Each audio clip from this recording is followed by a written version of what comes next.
झारखंड 24 साल पुराने इस राज्य ने 13 मुख्यमंत्री देखे, 3 बार राष्ट्रपति शासन देखा और निर्दलीय विधायक को मुख्यमंत्री की कुर्सी पर काबिज होते हुए भी देखा। इस राज्य का नाम आते ही जहन में तस्वीर उभरती है सियासी लिहाज से अस्थिर राज्य की। लेकिन इस अस्थिरता के पीछे क्या है? इस अस्थिरता के पीछे है सूबे की सत्ता का वह अंगणित जिसे साथ कोई भी सियासी दल बहुमत के लिए जरूरी 41 के जादुई आंकड़े तक नहीं पहुंच सका है। 4 बार चुनाव बीत चुके हैं और प्रदेश 5वीं बार अपना भाग्य विधाता चुनने के लिए वोट करने जा रहा है। ऐसे में बात चुनावी अतीत की भी हो रही है। झारखंड का चुनावी अतीत क्या कहता है? झारखंड में कभी भी किसी दल को बहुमत नहीं मिला।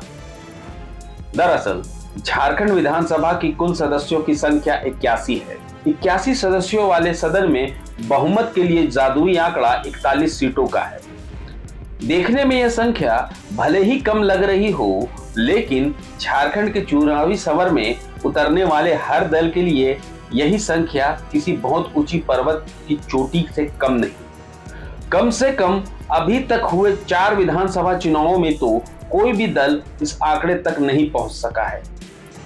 झारखंड चुनाव 2014 में भारतीय जनता पार्टी को 37 विधानसभा सीटों पर जीत मिली थी और यही सूबे के चुनावी इतिहास में किसी दल का सर्वश्रेष्ठ प्रदर्शन है।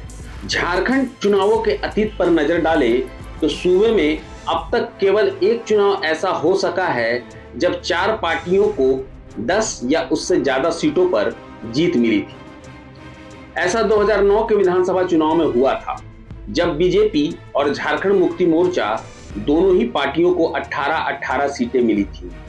तब कांग्रेस ने भी 14 और झारखंड विकास मोर्चा ने 11 सीटें जीती थी। 2009 के विधानसभा चुनाव से पहले या उसके बाद ऐसा कभी नहीं हुआ जब 3 से ज्यादा पार्टियों की सीटें 2 अंकों में पहुंची हो।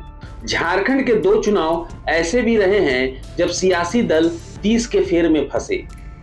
2005 के झारखंड चुनाव में बीजेपी सबसे बड़ी दल बनकर उभरी, लेकिन सीटें उसकी 30 ही थी। यही इतिहास दोहराया गया 2019 के विधानसभा चुनाव में। साल 2019 के झारखंड विधानसभा चुनाव में जेएमएम सबसे बड़ी पार्टी बनकर उभरी और उसकी सीटें भी 30 ही रही। 2005 में जेएमएम 17 सीटें जीतकर दूसरे नंबर पर रही थी और तीसरे नंबर की पार्टी कांग्रेस 9 सीटों के साथ सिंगल डिजिट में रही थी। 2019 के चुनाव में भी नंबर 3 कांग्रेस ही रही, लेकिन सीटें इस बार 16 थी। झारखंड के इस चुनाव में पुराने ट्रेंड को देखते हुए हर दल सतर्क है और उसी हिसाब से रणनीति सेट कर रहा है। अलग अलग दलों और छोटी पार्टियों को साथ लेकर चुनावी मैदान में उतरा गया है। बीजेपी ने सुदेश महतो की अगुवाई वाली आजसू के साथ साथ नीतीश कुमार की अगुवाई वाली जेडीयू और चिराग पासवान की लोक जनशक्ति पार्टी के साथ गठबंधन किया है।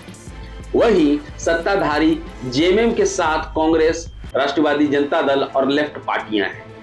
चुनाव के बाद सरकार गठन की कवायद जोड़ तोड़ के फेर में ना फंसे, इसे लेकर सतर्क दोनों ही प्रमुख पार्टियां बीजेपी और जेएमएम ने चुनाव पूर्व छोटे छोटे वोट बैंक को टारगेट कर गठबंधन किया।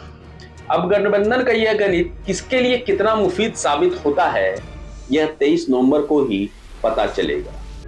प्रभातखबर.com, विश्वास वही, रफ्तार नहीं।